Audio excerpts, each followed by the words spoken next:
warahmatullahi wabarakatuh.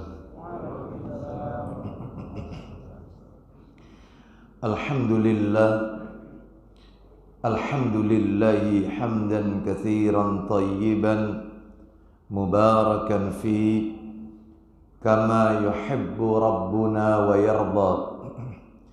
Wa ashhadu an la ilaha illallah wahdahu la syarika lah wa ashhadu anna Muhammadan abduhu wa rasuluh. Ya ayyuhalladzina amanu taqullaha haqqa tuqatih wa la tamutunna illa wa antum muslimun.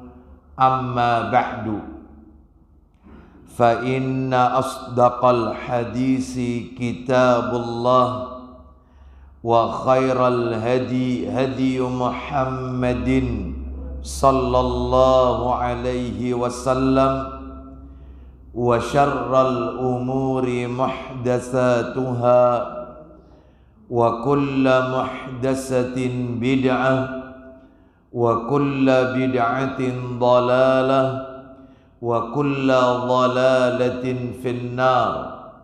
Ikhwan wa akhawati fillah, bapak-bapak, ibu-ibu, kaum muslimin dan muslimah, jamaah salat subuh Masjid As-Siddiq yang semoga dimuliakan oleh Allah Subhanahu wa ta'ala.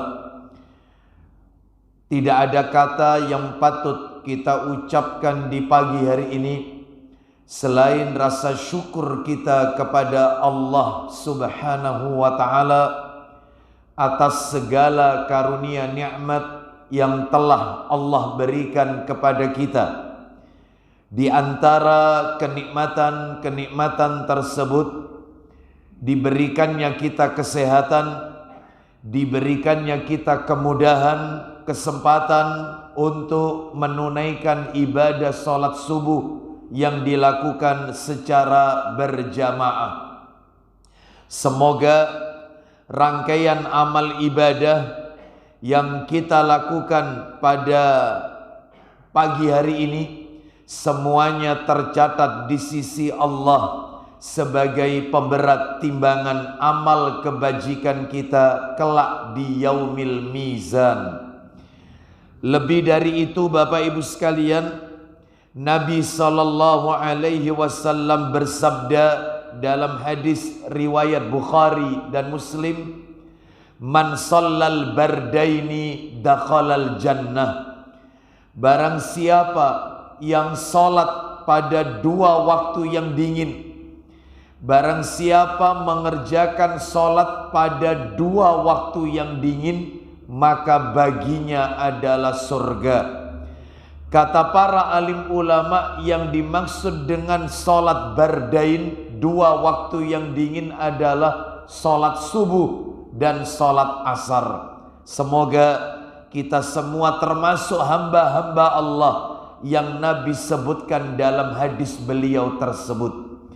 Bapak Ibu kaum muslimin dan muslimah rahimani wa rahimakumullah, tidak memperpanjang muqaddimah, kita akan lanjutkan pembahasan kita. Seperti biasa, kajian kita di Sabtu pekan yang keempat, memahami apa kira-kira pelajaran yang bisa kita ambil dari hadis ini.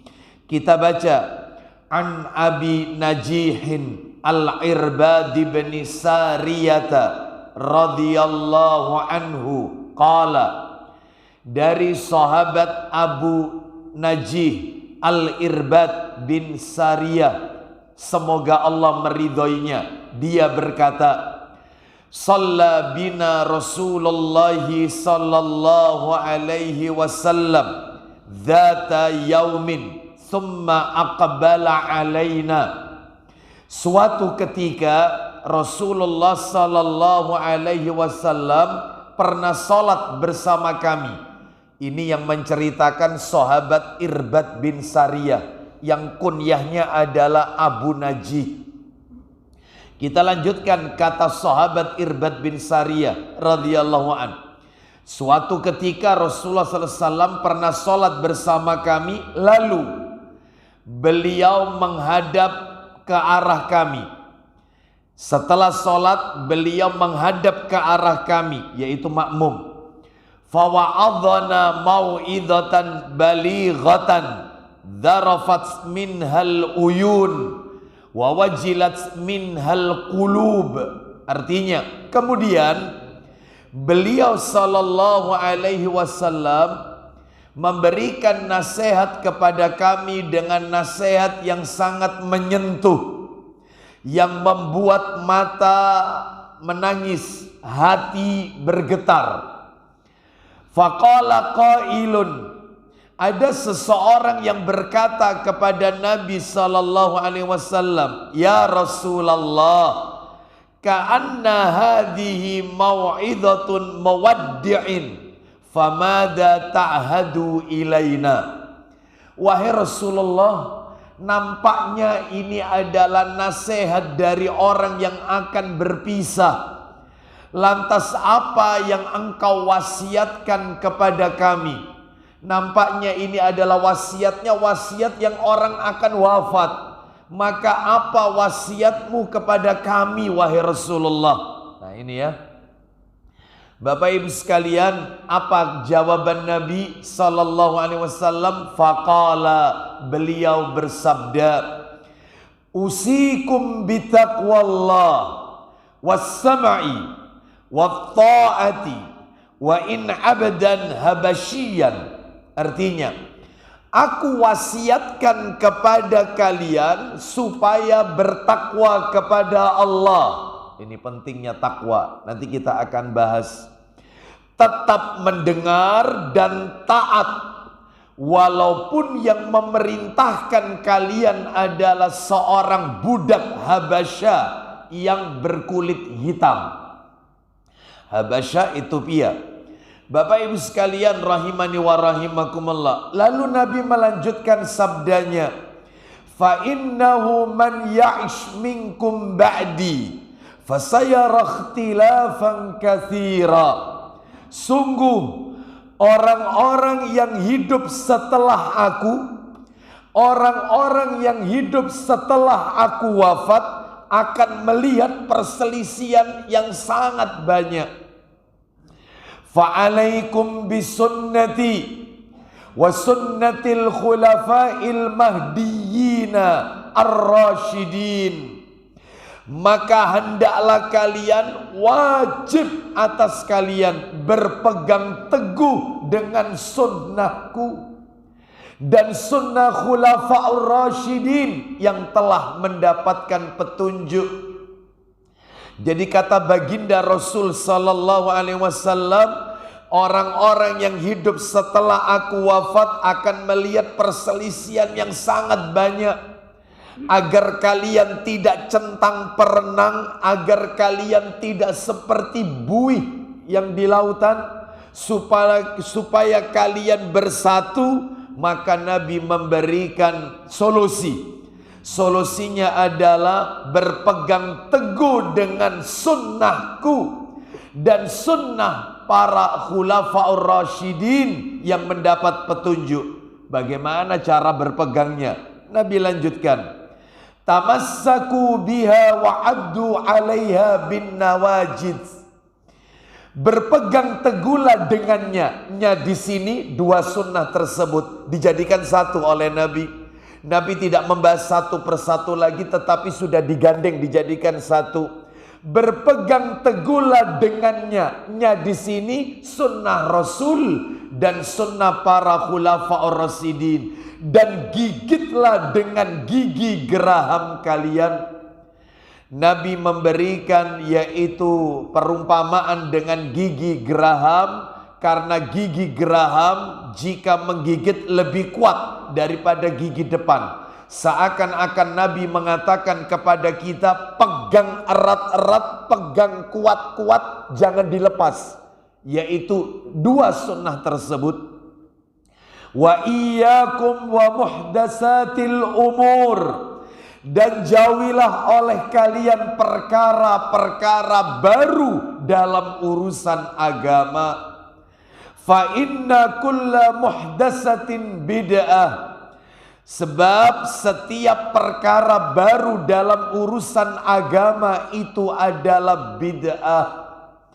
Wa kulla bid'atin dhalalah. Dan setiap bid'ah itu adalah sesat. Baik Bapak Ibu sekalian, rahimani wa rahimakumullah, hadis ini berhenti sampai redaksi ini, ya, sampai di sini.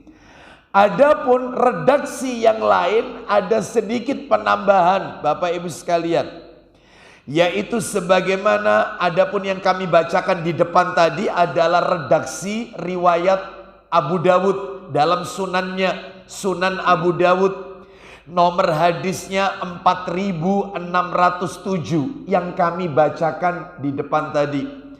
Adapun penambahan redaksi lain riwayat Tirmidzi dalam Sunan Tirmidzi nomornya 2676, bersumber dari sahabat yang sama. Kami bacakan awalnya saja karena redaksinya sedikit berbeda di awal saja. Dari sahabat Irbad bin Sariyah radhiyallahu an, dia berkata, wa adhana Rasulullah sallallahu alaihi wasallam yauman ba'da salatil ghadah mau'izatan balighatan dzarafat minhal uyun wa wajilat minhal qulub. Artinya setelah mengimami sholat subuh. Nah, ada kata-kata sholat subuh. Kalau di redaksi yang pertama tidak disebutkan nama sholatnya. Di redaksi yang pertama disebutkan setelah sholat, ya, Nabi menghadap kepada makmum. Kalau ini sudah disebutkan nama sholatnya. Setelah mengimami sholat subuh, Rasulullah Sallallahu Alaihi Wasallam menyampaikan nasihat kepada kami dengan nasihat yang sangat menyentuh hati, sehingga membuat kedua mata kami berlinang dan hati bergetar. Ini riwayat Tirmidzi. Bapak Ibu kaum muslimin dan muslimah rahimani wa rahimakumullah. Hadis ini diriwayatkan oleh banyak para ulama ahli hadis Bapak Ibu. Bisa kita ketahui bahwasanya Imam Ahmad meriwayatkan hadis ini dalam musnadnya di nomor 16519, Abu Dawud dalam sunannya, Tirmidzi dalam sunannya, Ibnu Majah dalam sunannya, Ad-Darimi, Ibnu Hibban dalam sahihnya, ya, Al-Hakim dalam Mustadraknya, Ibnu Abi Asim dalam As-Sunnah, Al-Baghawi dalam Syarhus Sunnah, Al-Baihaqi dalam sunannya, Al-Lalikai dalam syarah Usul I'tiqad Ahli Sunnah wal Jamaah. Bahkan hadis ini juga disahihkan oleh Syekh Muhammad Nasiruddin Al-Albani rahimahullah dalam kitab Silsilah Hadis Sahih di nomor 937, dan di dalam kitab beliau Sahih Jami'us Shaghir di nomor 2549. Hadis ini sahih.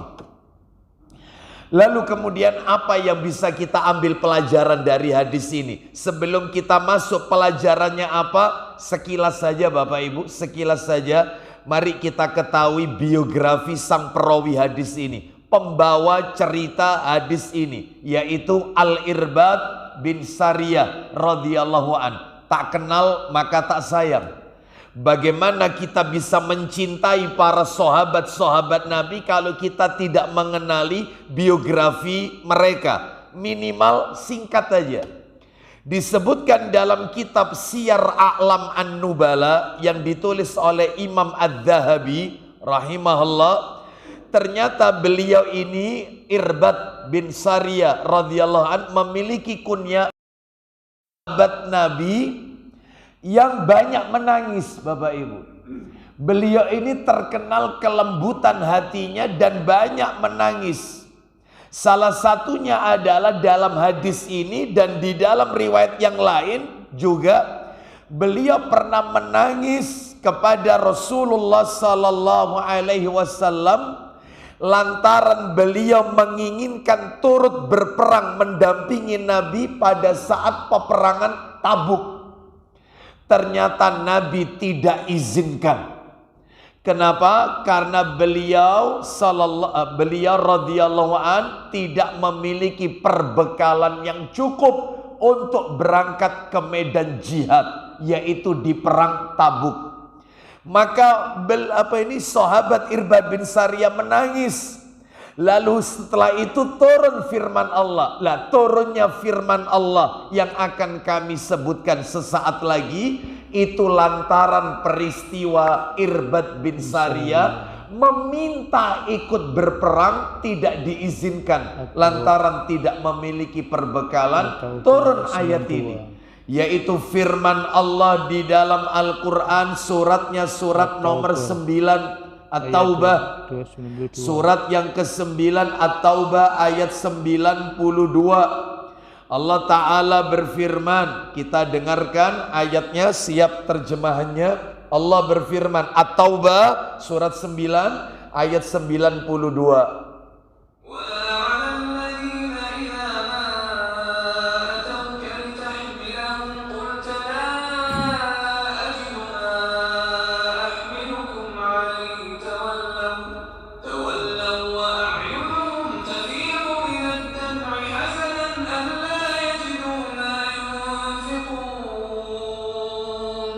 Baik, silakan. 92 ya. 92. Dan tiada pula berdosa atas orang-orang yang apabila mereka datang kepadamu supaya kamu memberi mereka kendaraan. Lalu kamu berkata, baik, perhatikan baik-baik Bapak Ibu. Dan tidak ada pula dosa atas orang-orang yang datang kepadamu Muhammad agar engkau memberi kendaraan kepada mereka, lalu engkau berkata kepada orang-orang tersebut, apa itu? Aku tidak memperoleh kendaraan untuk membawamu. Lalu mereka kembali. Sedangkan mata mereka bercucuran air mata karena kesedihan. Baik, disebabkan lantaran mereka tidak memperoleh apa yang akan mereka nafkahkan untuk ikut berperang di jalan Allah Azza wa Jalla. Jadi ini ayat ini turun karena peristiwa sahabat Irbad bin Sariyah ingin mengikuti perang Tabuk. Baik, Bapak Ibu sekalian, beliau ini tinggal di negeri Syam. Jadi beliau tinggal di negeri Syam dan meninggal di negeri Syam pada tahun 75 Hijriah. Seputar itu aja sekilas. Semoga Allah Subhanahu wa taala melapangkan jannahnya untuk beliau sahabat Irbad bin Sariyah radhiyallahu anhu. Dan semoga kita termasuk hamba-hamba Allah yang dijadikan oleh Allah orang-orang yang istiqomah mengikuti jejak Rasul dan para sahabat-sahabatnya. Kita lanjutkan. Sekarang pelajaran yang bisa kita ambil dari hadis ini ada 12 Bapak Ibu. Ada 12. Ada 12 poin yang bisa kita ambil dari hadis yang kami bacakan di depan tadi. Yang pertama adalah disyariatkannya sholat berjamaah atas semua sholat. Nah, sebagaimana tadi setelah dibacakan oleh imam kita, imam sholat subuh kita di Masjid As-Siddiq, di rakaat yang pertama, warka'u ma'ar raki'in, di surat Al-Baqarah, rukuklah bersama dengan orang-orang yang rukuk. Ini menunjukkan ayat wajibnya sholat berjamaah bagi laki-laki di masjid. Ayat itu dijadikan dalil oleh para ulama wajibnya berjamaah di masjid. Saya ulang ya, nomor 1, saya ulang pelajarannya. Disyariatkannya sholat berjamaah atas semua sholat, khususnya, tanda kutip, khususnya sholat subuh. Karena memang hadisnya berbicara Nabi memberikan nasihat selepas sholat subuh. Nah, mana dalilnya? Dalil, mari kita lihat bersama tentang keistimewaan sholat subuh. Makanya berbahagialah Bapak Ibu sekalian yang masih diberikan kesempatan oleh Allah untuk bisa menunaikan sholat subuh berjamaah di masjid. Kita dengarkan surat nomor 17 Al-Isra ayat 82. Saya yakin Bapak Ibu sekalian minimal ayat ini familiar di telinga kita. Karena ayat ini sering kali kita baca atau kita dengarkan. Mungkin sebagian kita sudah pada hafal. Allah Ta'ala berfirman surat Al-Isra surat 17 ayat 82. Allah Ta'ala berfirman,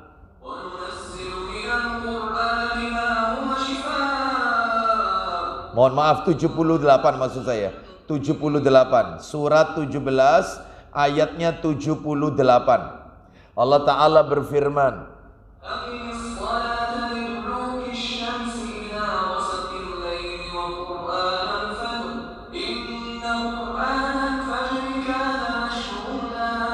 silakan.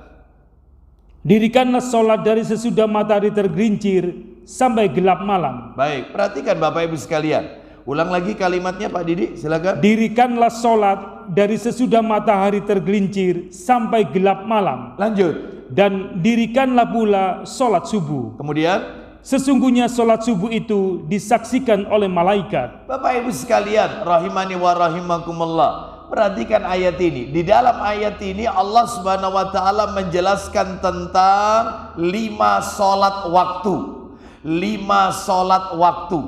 Loh kok bisa? Iya, perhatikan. Ketika Allah Subhanahu wa taala berfirman, liduluki syamsu ila ghasaqil lail, sesudah dirikanlah sholat dari sesudah matahari tergelincir sampai gelapnya malam. Berarti di dalam kalimat ini mengandung 4 sholat Bapak Ibu sekalian. Zuhur dan asar, keduanya itu dikerjakan di waktu siang, separuh siang yang akhir, ya.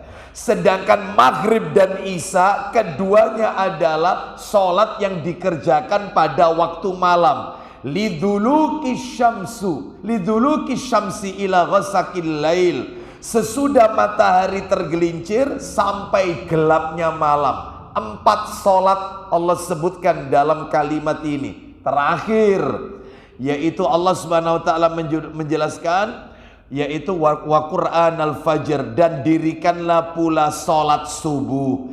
Berarti ada 5 macam sholat, yaitu yang Allah sebutkan dalam ayat ini. Dan di dalam ayat ini juga Allah Subhanahu wa taala menjelaskan keutamaan sholat subuh. Kenapa? Allah Subhanahu wa taala sebutkan disaksikan oleh para malaikat. Apakah sholat yang lain tidak disaksikan oleh para malaikat? Ya, semuanya disaksikan oleh para malaikat. Apabila salah satu itu sudah disebut oleh Allah dan Rasulnya, maka yang lain juga terkena. Sebagaimana Nabi pernah bersabda, Al-Hajju Arafah. Haji itu adalah Arafah. Bukan berarti orang kalau menunaikan ibadah haji tidak perlu tawaf ifadah, tidak perlu tawaf wada, tidak perlu sa'i, tidak perlu ke Jamarat lempar jumrah, tidak perlu mabit di Mina atau Musdalifah. Enggak, bukan. Salah satu rukun haji disebut oleh Nabi, Al-Hajju Arafah. Haji itu adalah Arafah, wukuf.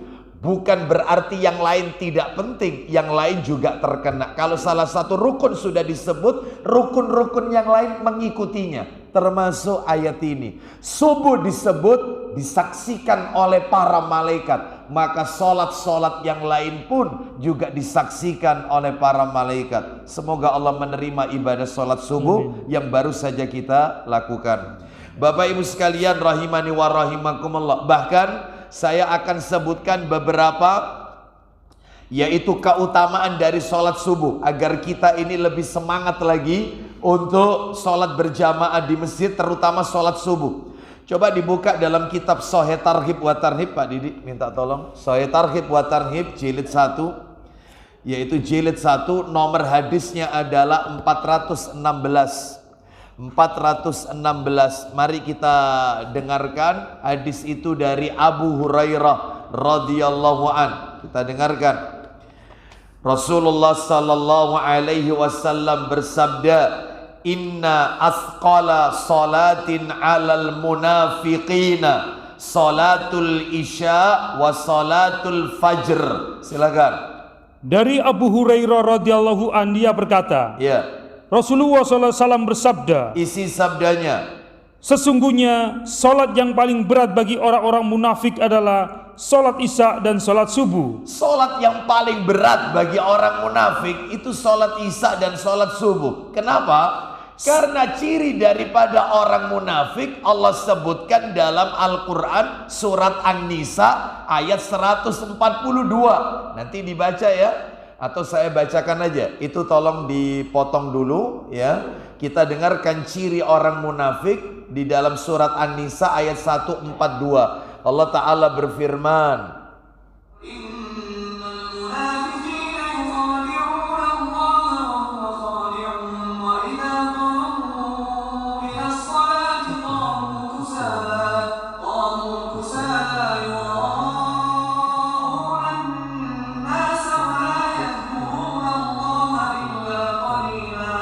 silakan. Sesungguhnya orang-orang munafik itu menipu Allah, dan Allah akan membalas tipuan mereka. Ciri orang munafik, dan apabila mereka berdiri untuk sholat, mereka lakukan, mereka berdiri dengan malas. Sholatnya malas. Kadang sholat, kadang tidak. Duhur sholat, asar tidak. Asar sholat, maghrib tidak. Terus kalau melakukan sholat, gerakannya yaitu tidak khusyuk, gerakannya tidak disempurnakan, malas. Ingin cepat-cepat diselesaikan sholatnya, terburu-buru. Itu ciri orang munafik.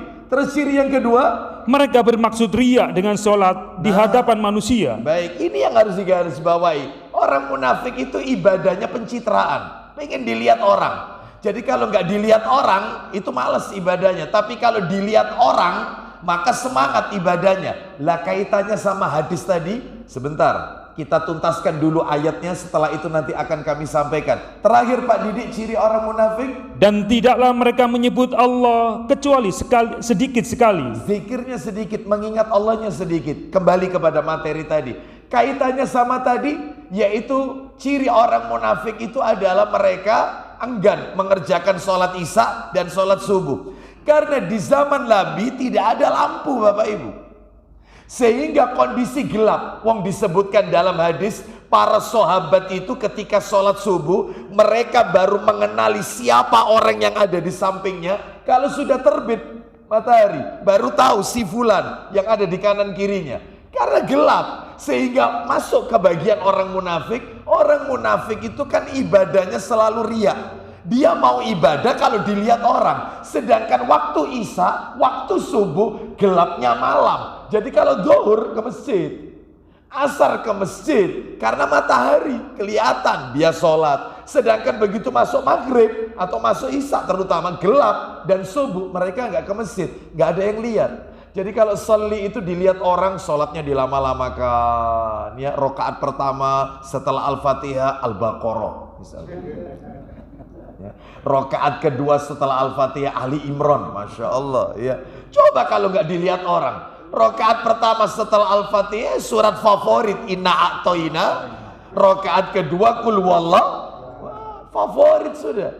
Inilah ciri orang munafik. Jadi ibadahnya itu semangat kalau dilihat orang. Lanjut hadisnya tadi. Setelah mereka itu paling berat sholat untuk orang munafik itu isya dan subuh. Terus walau ya'lamuna ma fihima atau huma walau habwan. Silakan. Seandainya mereka mengetahui pahala keduanya, niscaya mereka akan menghadirinya walaupun dengan merangkak. Andai kata orang munafik itu tahu keutamaannya sholat isya dan sholat subuh berjamaah di masjid, maka mereka akan menghadiri kedua sholat itu meskipun sambil berangkat, meskipun.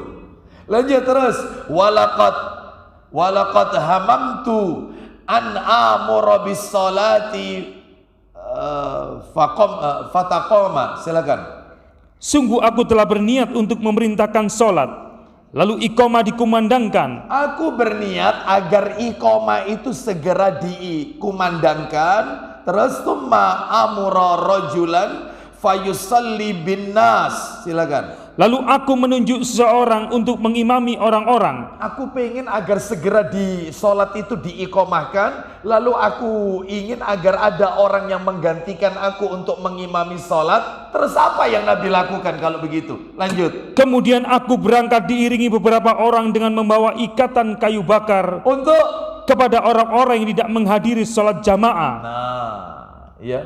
Aku ingin agar ada orang yang gantikan aku, yaitu sholat berjamaah, dan aku akan bersama dengan orang-orang yang lain sambil membawa kayu bakar, ya. Setelah itu, lalu aku membakar rumah-rumah mereka dengan api. dan akan aku bakar rumah-rumah mereka dengan api yang tidak sholat berjamaah di masjid. Bapak Ibu sekalian, oleh karena itu wajib yaitu berjamaah di masjid, ya. Jangan seperti, mohon maaf, orang-orang munafik. Makanya kata Al-Imam Ibnul Qayyim Al-Jauziyah rahimahullah, yaitu beliau mengatakan bahwasannya ada 6 sifat di dalam sholat yang merupakan tanda-tanda kemunafikan. Ciri orang munafik terkait sholat itu ada 6. Ciri orang munafik terkait sholat itu ada 6. Yang pertama, bermalas-malasan ketika melakukan sholat. Yang kedua, sholatnya itu riya, ingin dilihat orang. Terus yang ketiga, sholatnya itu ingin dilihat orang. Minimal sum'ah. Sum'ah termasuk bagian dari seri kecil, ingin didengarkan orang. Jadi kalau ke masjid, nulis status OTW asidik. Masya Allah. Ngapain? Iya, nggak usah. OTW taklim.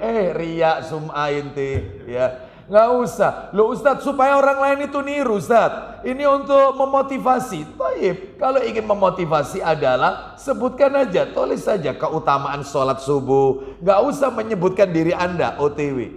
Ya, seperti itu. Ya. Setelah sholat subuh nulis lagi status. Alhamdulillah nikmatnya sesudah sholat subuh.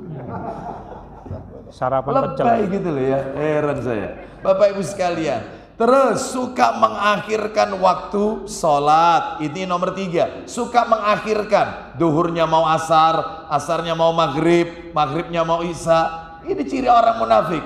Terus yang keempat, tergesa-gesa dalam menjalankan sholat. Terburu-buru. Dia nggak pengen lama-lama di rumah Allah. Dia nggak pengen lama-lama menghadap kiblat.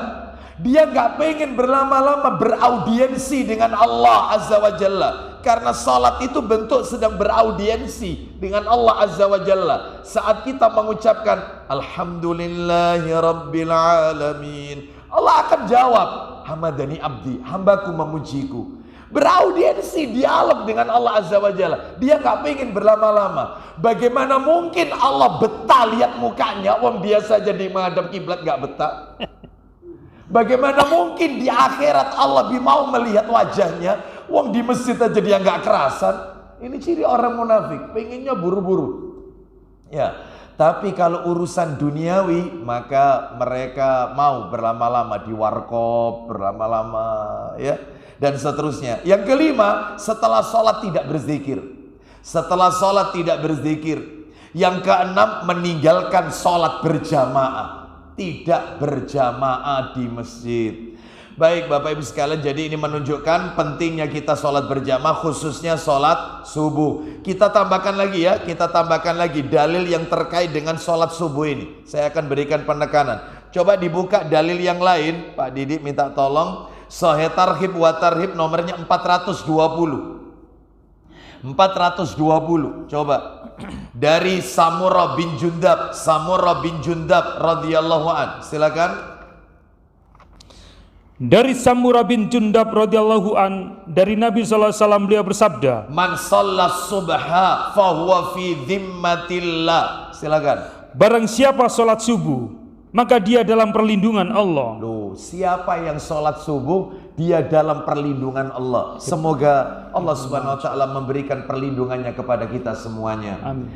Di antara yang lain ini untuk memicu memotivasi kita, yaitu di dalam kitab Sahih Targhib wa Tarhib, yaitu di nomor 457. Coba 457. 457 dari Abu Zuhair Umarah bin Ruwaibah radhiyallahu an. Dia berkata, silakan. Dari Abu Zuhair Umarah bin Ruwaibah, dia berkata, Ya. Aku mendengar Rasulullah SAW bersabda, Lan yalijan nara ahadun shalla qabla tulu'i syamsi wa qabla ghurubiha, yakni al-fajr wal asr. Silakan. tidak akan masuk neraka tidak akan masuk neraka. Siapa itu? seseorang yang sholat sebelum matahari terbit dan terbenam. Orang yang sholat mengerjakan sholat sebelum matahari terbit dan sebelum matahari terbenam, yaitu Yakni sholat fajar dan sholat asar. yang akan masuk neraka orang yang sholat subuh dan sholat asar berjamaah di masjid. Terakhir, yaitu dalil-dalil yang bisa memotivasi kita untuk senantiasa berjamaah di masjid adalah yaitu dalil dalam Sahih Targhib wa Tarhib nomornya 471. Silakan dari Jabir bin Samurah radhiyallahu an. Silakan. Dari Jabir bin Samurah radhiyallahu an, dia berkata, Kana Nabi sallallahu alaihi wasallam idza shallal fajra tarabba'a fi majlisihi hatta tatlu'u syamsu. Hasanan, silakan. jika Nabi SAW selesai sholat subuh, beliau duduk bersilat di tempat duduknya Ulang lagi Pak Didi. Jika Nabi SAW selesai sholat subuh, Apabila Nabi telah mengerjakan salat subuh, maka Nabi beliau duduk bersila di tempat duduknya hingga matahari terbit dengan cerah. Nah, itu kebiasaannya Nabi. Setelah sholat subuh, beliau tidak langsung beranjak pulang. Beliau duduk sampai terbit matahari. Nah, inilah yang menunjukkan bukti kepada kita pentingnya kita berjamaah di masjid, terutama sholat subuh. Kita lanjutkan sekarang pelajaran yang nomor 2, Bapak Ibu. Dari hadis tadi ya, kembali ke Arba'in An-Nawawi. Pelajaran yang kedua, disyariatkan bagi imam sholat. Nah ini, bagi imam sholat. Disyariatkan bagi imam sholat untuk tidak terlalu lama duduk menghadap kiblat setelah salam. Ya, jangan setelah salam terus menghadap kiblat. Ya, jangan. Jadi saya ulang, disyariatkan bagi imam sholat untuk tidak terlalu lama duduk menghadap kiblat setelah salam, namun menghadaplah ke makmum. Nah itu. Mana dalilnya? Kita berikan dalil. Coba dibuka Sahih Bukhari. Buka Sahih Bukhari. Ya, nomor cetakan terjemahannya 462. Bukhari nomor 462. Kalau nomor aslinya Bapak Ibu, nomor aslinya 845. Asli di kitab Bukharinya ya. Ini kan yang kita baca ini kan yang cetakan terjemahan nomor 462. Silakan dibaca dari Samurah. Naam. Silakan. Dari Samurah bin Jundab radhiyallahu an mengatakan, Ya. bahwa apabila Nabi SAW selesai sholat, Kana Nabi sallallahu alaihi wasallam idza shalla salatan aqbala alaina biwajhihi. Silakan. apabila Nabi SAW selesai sholat, beliau menghadap kepada kami. Nah, beliau menghadapkan wajahnya ke arah kami. Nah, ini penting bagi imam. Jadi tidak terus-menerus menghadap kiblat, tetapi berbalik menghadap ke makmum, Bapak Ibu sekalian. Yang ketiga, sebagaimana tadi Nabi menceritakan kan dalam hadis tadi, beliau ketika memberikan nasihat setelah sholat subuh menghadap ke makmum. Nah, lalu memberikan nasihat yang menyentuh. Yang ketiga, imam menghadap makmum itu setelah membaca istighfar dan membaca Allahumma antas salam wa minkas salam tabarakta ya dzal jalali wal ikram. Sampai di situ batasnya. Astagfirullah, astagfirullah, astagfirullah. Allahumma antas salam wa minkas salam tabarakta ya dzal jalali wal ikram. Baru berbalik ke arah makmum. Batasnya di situ. Di mana dalilnya? Buka Sahih Muslim. Sahih Muslim. Nomor cetakan terjemahannya 548. Nomor aslinya 591. Kita baca ya. Nomor cetakan terjemahannya 548. Kita dengarkan. 548 dari Thauban radhiyallahu an. Silakan. Dari Thauban radhiyallahu an, ia berkata, Kana Rasulullah sallallahu alaihi wasallam idzan sarafa min salatihi istighfara salasan Wa qala Allahumma antas salam wa minkas salam tabarakta ya dzal jalali wal ikram. Terus. Biasanya apabila Rasulullah SAW telah selesai sholat, Ya. beliau istighfar, memohon ampun 3 kali. Terus. Sesudah itu beliau membaca, Allahumma antas salam, wa minkas salam, tabaraka zal zalil wal ikram. Tabarakta ya dzal jalali wal ikram. Setelah itu kemudian Nabi berbalik menghadap ke makmum. Jadi Bapak Ibu sekalian, jika memang ada uzur setelah salam Bapak Ibu ingin melanjutkan aktivitas, maka paling tidak itu sampai Allahumma antas salam. Sisanya la ilaha illallah wahdahu la syarikalah dan seterusnya, Allahumma la mani alima a'taita wa la mu'tiya lima mana'ta dan seterusnya, Allahumma a'inni ala dzikrika dan seterusnya dan seterusnya ya sampai subhanallah 33. Itu boleh dilakukan di perjalanan. Boleh. Berzikir itu boleh dalam keadaan berdiri, boleh sambil duduk, boleh sambil berbaring, boleh sambil melakukan aktivitas. Yang penting setelah salam itu kalau ingin mau beranjak, batasnya sampai Allahumma antas salam. Wallahu a'lam bishawab. Ini yang nomor 3. Sebentar, ada sedikit tambahan. Nabi juga pernah satu waktu Nabi pernah setelah salam, assalamualaikum warahmatullahi, assalamualaikum warahmatullah, beliau tidak istighfar, tetapi beliau membaca Allahu Akbar, Allahu Akbar, Allahu Akbar. Dikeraskan lagi, sedikit dikeraskan. Boleh.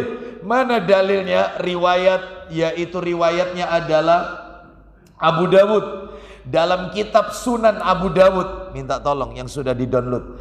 Abu Dawud nomor 1002 dari Ibnu Abbas radhiyallahu anhuma 1002 Abu Dawud. Nah ini. An Ibnu Abbas radhiyallahu anhuma qala kana yu'lamu ya inqidha'u salati Rasulillahi sallallahu alaihi wasallam bitakbir. Silakan. Dari Ibnu Abbas radhiyallahu anhuma dia berkata, Iya. selesainya salat Rasulullah SAW dapat diketahui dengan takbir. Nah, dapat diketahui dengan takbir. Selesainya salat Rasulullah itu. Jadi setelah salam Allahu Akbar, Allahu Akbar, Allahu Akbar. Jadi kalau ada seorang imam itu langsung mengucapkan takbir sedikit agak dikeraskan, maka ini ada dalilnya, riwayat Abu Dawud. Yang nomor 4 ini. Bagi imam sholat, masih imam sholat ya, bagi imam sholat saat akan berbalik menghadap makmum, boleh dari arah kanan, boleh juga dari arah kiri, apa-apa. Jadi ketika dia bergeser itu boleh dari arah kanan, boleh juga dari arah kiri. Tetapi tentunya yang lebih utama dari arah kanan, karena ini perbuatan yang disukai oleh Nabi. Mana dalilnya? Buka Sahih Muslim. Nomornya 672, cetakan terjemahan 672. Kalau nomor aslinya 708. Ya.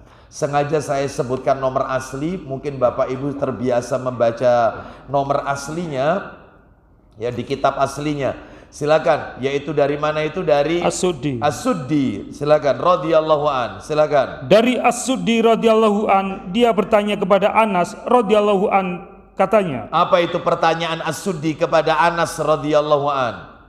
kemana seharusnya aku berpaling sesudah sholat? Nah, Jawab Anas, kalau aku ke kanan karena kulihat Rasulullah SAW selalu berpaling ke kanan sesudah sholat. Nah, kalau aku, katanya Anas radhiyallahu an, berbaliknya itu ke kanan. Karena itu yang aku lihat dari Rasulullah sallallahu alaihi wasallam. Loh, terus kok ada yang kiri? Kok boleh yang kiri? Ternyata ada dalilnya. Riwayatnya Tirmidzi.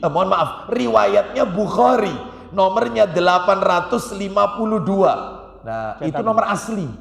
Kalau cetakan terjemahannya tidak ada, karena itu ringkasan itu, yang cetakan Malaysia itu. Jadi nomor 852 Bukhari. Nah ini, sebentar saya carikan yang sudah di-download. 852 Sahih Bukhari. Nah kita dengarkan. Nah ini hadisnya Bapak Ibu. Nomor atas, Ustaz. Nah, Nomor atas berapa? nomor atasnya 805. 805. Kita lihat ini ya, dari Abdullah bin Mas'ud radhiyallahu an. Dia berkata, La yaj'al ahadukum lisyaitani syai'an min salatihi. Saya bacakan. Iya. Janganlah, silakan. Ayo. Iya. Dari Abdullah berkata, janganlah salah seorang dari kalian memberi peluang sedikit pun kepada syaitan untuk mengganggu sholatnya. Terus apa kata Abdullah bin Mas'ud radhiyallahu an? Dia berpendapat bahwa tidak boleh seseorang beranjak pergi kecuali dari sebelah kanannya. Dan aku melihat, kata Ibnu Mas'ud radhiyallahu an, Dan aku melihat Nabi SAW sering beranjak pergi dari sebelah kirinya. oh beda lagi ya. Kalau tadi kan sebelah kanan, sekarang yang sebelah kiri. Boleh. Dalam hal ini adalah ada keluasan ya. Baik, tetapi tentunya yang ditekankan itu adalah dari arah sebelah kanan. Kenapa kok dikatakan itu yang ditekankan? Berdasarkan hadis Aisyah radhiyallahu anhuma. Coba dibuka Pak Didi, Sahih Muslim 213. Nomor aslinya 268. Aisyah. An Aisyah radhiyallahu anhuma qalat, kana Rasulullah sallallahu alaihi wasallam yuhibbut tayammuna fi sya'nihi kullihi. Nah, seperti itu. Silakan. Dari Aisyah radhiyallahu anhuma ia berkata, Iya. Rasulullah SAW lebih suka mendahulukan yang kanan dalam segala keadaan perbuatan. Baik. Nabi itu suka. Nabi itu senang mendahulukan sebelah kanan dalam segala perbuatan, dalam segala keadaan. Aisyah radhiyallahu anhuma memberikan salah satu contoh. Apa contohnya? Fi na'laihi wa tarajjulihi wa tuhurihi. Ayo contohnya Pak Didi, katanya Aisyah radhiyallahu anha. Silakan. Seperti memakai terompa, Pakai sandal kaki kanan, terus bersisir, dimulai rambut kepala sebelah kanan, terus berwudu, membasuh tangan dan membasuh kaki dimulai dari anggota wudhu sebelah kanan. Bahkan Bapak Ibu kalau lihat rinciannya dari Imam An-Nawawi, nanti boleh dicek ya, dalam Sarah Sahih Muslim. Jadi tiap hadis itu kitab hadis ada sarahnya. Kalau Bukhari, Fathul Bari sarahnya, penjelas. Sarah itu penjelasnya. Kalau Sahih Muslim, Syarah An-Nawawi, itu ya, Sarah An-Nawawi itu. Kalau nggak salah terbit 10 jilid itu. Kalau Abu Dawud penjelasnya namanya Aunul Ma'bud. Kalau Tirmidzi kitab penjelasnya Tuhfatul Ahwadi. Semuanya ada penjelasnya. Lah kita lihat hadis yang tadi kita dengarkan, yang perkataan Aisyah radhiyallahu anhu tadi, itu kata Imam An-Nawawi rahimahullah, banyak Nabi mengajarkan kita dimulai dari sebelah kanan. Banyak. Saya sebutkan aja satu persatu tanpa dalil ya, karena ini ada pembahasan khusus ya. Dan materi ini adalah materi yang saya sampaikan. Judulnya adalah Madza yuhibbun Nabi sallallahu alaihi wasallam wa madza yakrahu. Apa yang dicintai Nabi dan apa yang dibenci Nabi. Itu ada kitabnya itu, terbit 2 jilid. Jadi yang dicintai Nabi itu apa saja, yang dibenci Nabi apa saja. Kitab itu hanya membahas itu. Lah ini masuk di nomor 4. Nah, di pembahasan ini saya sampaikan di Masjid Baitul Jannah Central Park Ayani. Baik, jadi di antaranya yang pertama ini kata Imam An-Nawawi membasuh anggota wudhu. Yang kedua bersiwak. Siwak itu dimulai gigi sebelah kanan. Yang ketiga menuangkan air dengan tangan kanan ke tangan kirinya untuk membersihkan farji, maaf kemaluan. Nggak boleh mencuci maaf kemaluan dengan tangan kanan, nggak boleh dengan tangan kiri. Tetapi menuangkan airnya, mengambil airnya dengan tangan kanan. Ustadz sekarang kan ada shower, nggak ada yaitu cintung atau apa itu ya. Jadi boleh dengan tangan kiri, bukan dengan tangan kanan. Cebok ya. Yang keempat mengucapkan salam sebagai tanda selesai sholat. Kita kalau mengakhiri sholat kan ke kanan. Assalamualaikum warahmatullahi. Termasuk diantaranya lagi adalah yang kelima, bagi imam sholat saat akan berbalik, yaitu menghadap makmum dari arah kanan. Itu yang lebih ditekankan. Yang keenam, memindahkan makmum ke sebelah kanan imam saat sholat berjamaah. Kita diikuti orang, kita sholat. Makmum orang itu berada di kiri kita, jelas posisi salah ini. Maka kita boleh memegang tangan orang itu, memindahkannya ke arah kanan. Sebagaimana Nabi sholat diikuti oleh Ibnu Abbas radhiyallahu anhu, sepupu Nabi, posisi salah, berada di kiri Nabi. Sama Nabi dipindahkan, ditarik tangannya, diarahkan ke kanan, lalu Nabi melanjutkan sholat. Boleh. Ini termasuk amar ma'ruf nahi mungkar, ya. Ini nomor 6. Di antaranya adalah 7 potong rambut. Nabi ketika tahallul saat melempar jumrah Aqabah, Nabi tahallul menyuruh tukang cukurnya dahulukan sebelah kanan, yaitu rambut kepala sebelah kanan. Makanya panjenengan kalau potong rambut suruh tukang potongnya, Mas kanan dhisik ya. Lu kenapa? Qala Rasulullah SAW. Keluar hadisnya gitu loh ya. Kan enak berdakwah gitu loh ya. Seperti itu. Pas kanan didulukan, lampu mati. Qadarullah ya, dilanjut sore kalau sudah nyala lampunya. Tapi beta. Kan ini kan giliran pemadaman ya di mana-mana. Nomor 8, makan minum tangan kanan.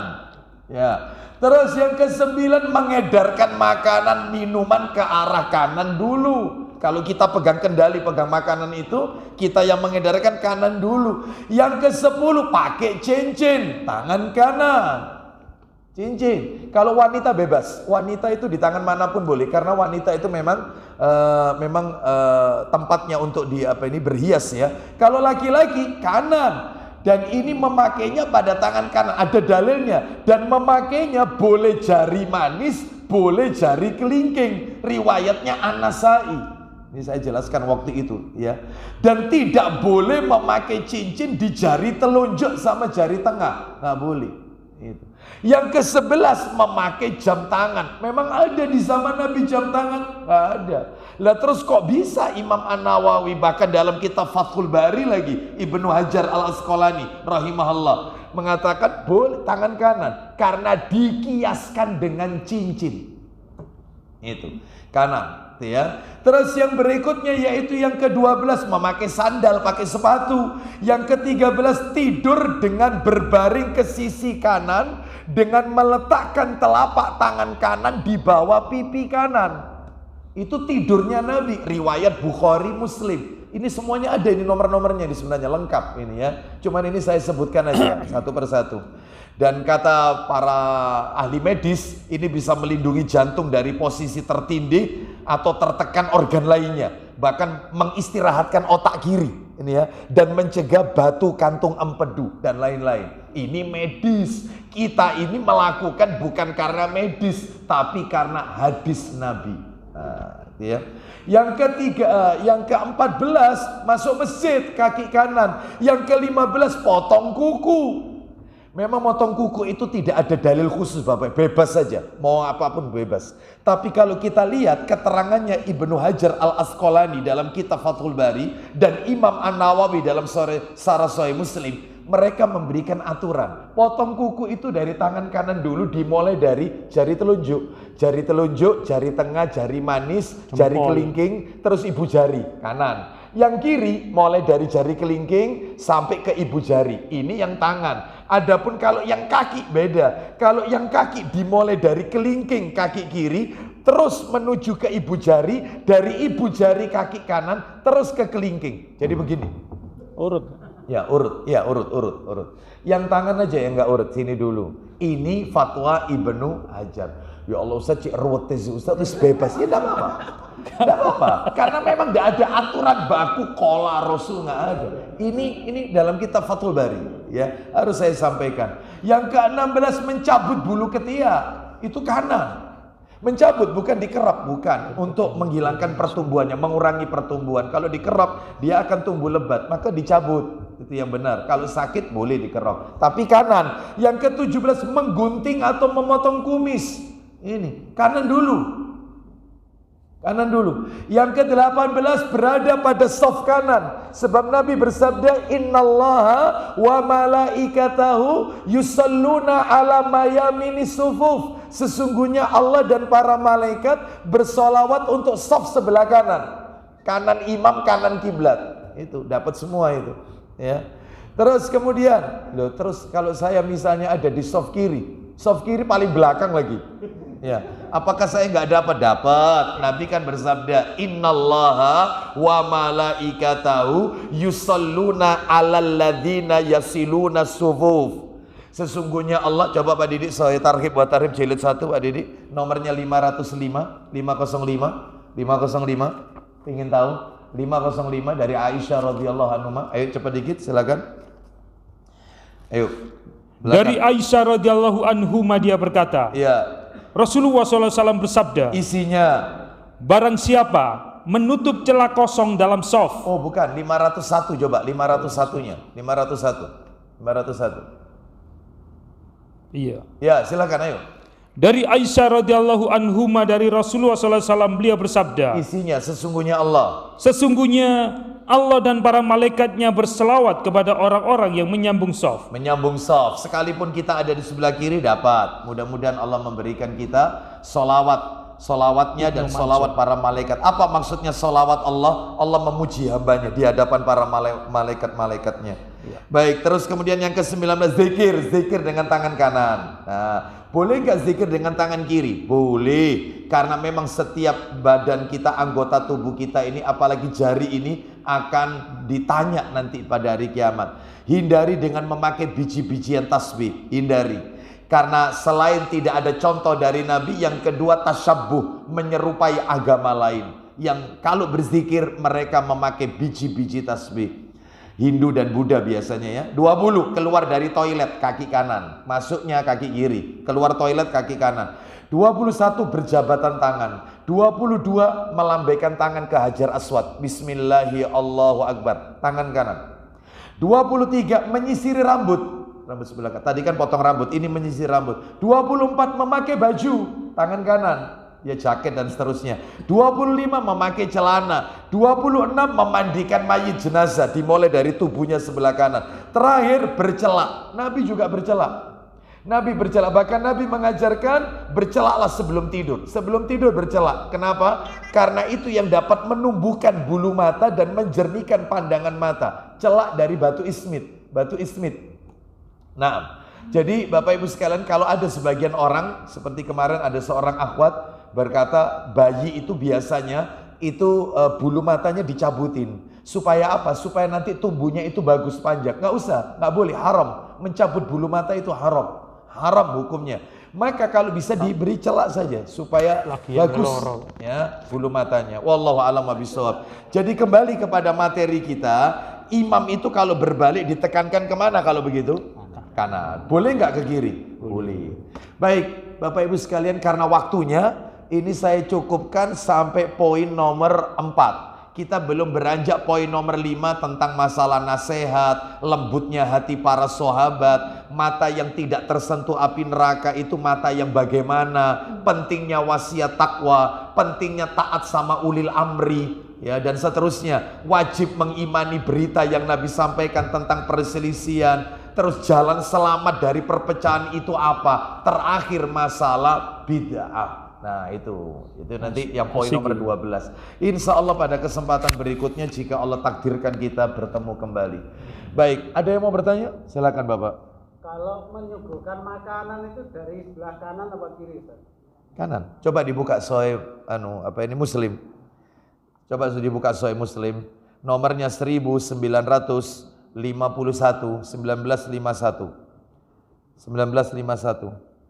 Silakan. Sahih Muslim 1951. Ayo cepet dikit. Ayo. Ya, dari Anas radhiyallahu an. Silakan. Dari Anas bin Malik radhiyallahu an, ia berkata, Ya. Rasulullah SAW disuguhi orang susu campur air. Nabi disuguhi orang susu campur air. Terus di sebelah kanan beliau ada seorang Arab dusun, Arab Badui sebelah kanan. Sedangkan kirinya, di kirinya Abu Bakar Siddiq. Abu Bakar As-Siddiq, mertua merangkap sahabat. Ya sahabat, ya mertua, ada di sebelah kiri. Setelah minuman itu, susu campur air itu diminum oleh Nabi. Terus setelah beliau minum, lalu beliau berikan sisanya kepada orang Arab dusun sambil berkata, apa kata Nabi? Terus edarkan ke kanan. Terus minum, terus edarkan ke kanan. Saya mau tanya, berarti kanan dulu ya. Saya mau tanya, kira-kira mertua ini dapat terakhir tidak? Kira-kira mertua, kira-kira dapat bekasnya bibir gelas itu, bekasnya orang-orang atau tidak? Itu kalau panjenengan terapkan, dipecat jadi menantu insya Allah. Pecat, wis leren-leren. Oh, apa ini? Jenggotan gak duwe adab. Masalahnya beragama itu tidak pakai perasaan Bapak Ibu. Beragama itu dalil. Tapi boleh loh, boleh. Minta izin sama yang sebelah kanan. apakah Anda izinkan, buka 1952, apakah Anda izinkan jika minuman ini kami berikan ke arah kiri dulu? Karena yang kiri orang-orang tua, sedangkan yang sebelah kanan Nabi itu anak-anak muda. Katanya anak muda ini, aku tidak akan izinkan dari pemberianmu wahai Rasulullah. Ya tetap sama Nabi dikasihkan kanan. Ayo baca 19, izin dulu boleh, izin dulu. Silakan. Dari Sahal bin Sa'ad As-Sa'di radhiyallahu anhu ia berkata, Iya. Rasulullah SAW pernah diberi minuman oleh seseorang, Nah, lalu diminumnya sebagian. terus, Di sebelah kanan beliau ada seorang anak muda remaja, terus, sedang di kiri beliau beberapa orang tua. lanjut. Beliau bertanya kepada anak muda tersebut, Apakah kau izinkan kalau minuman ini aku berikan kepada orang-orang tua dulu? Lanjut. engkau izinkankah aku memberi minuman ini kepada orang-orang tua itu? Boleh, minta izin. Adab ini ya. Lanjut teruskan. Jawab anak muda, tidak. Tidak. Enggak mau kalah ini ya. Enggak. Terus, lanjut silakan. Demi Allah, aku tidak akan mengalah kepada siapapun terhadap bagianku dari pemberian Anda. Aku enggak mau ngalah kalau itu darimu wahai Rasulullah. Baik, ya sudah diberikan. Lanjut teruskan. Lalu beliau berikan minuman itu kepada anak muda tersebut. Nah, begitu ya. Baik. Ya, kira-kira inilah jawabannya ya. Nah, demikian Bapak Ibu sekalian, satu aja pertanyaannya ya. Karena waktunya kita tutup dengan kafaratul majelis. Semoga Allah meridhoi amal ibadah kita dan kita dijadikan orang-orang yang istiqomah dalam ketaatan kepada Allah dan Rasul sallallahu alaihi wasallam. Kita akhiri wassallallahu ala nabiyyina wa ala alihi washabihi wasallam. Subhanakallahumma wa bihamdika asyhadu an la ilaha illa anta astaghfiruka wa atubu ilaik. Wa akhiru da'wana anil hamdulillahi rabbil alamin. Assalamualaikum warahmatullahi wabarakatuh.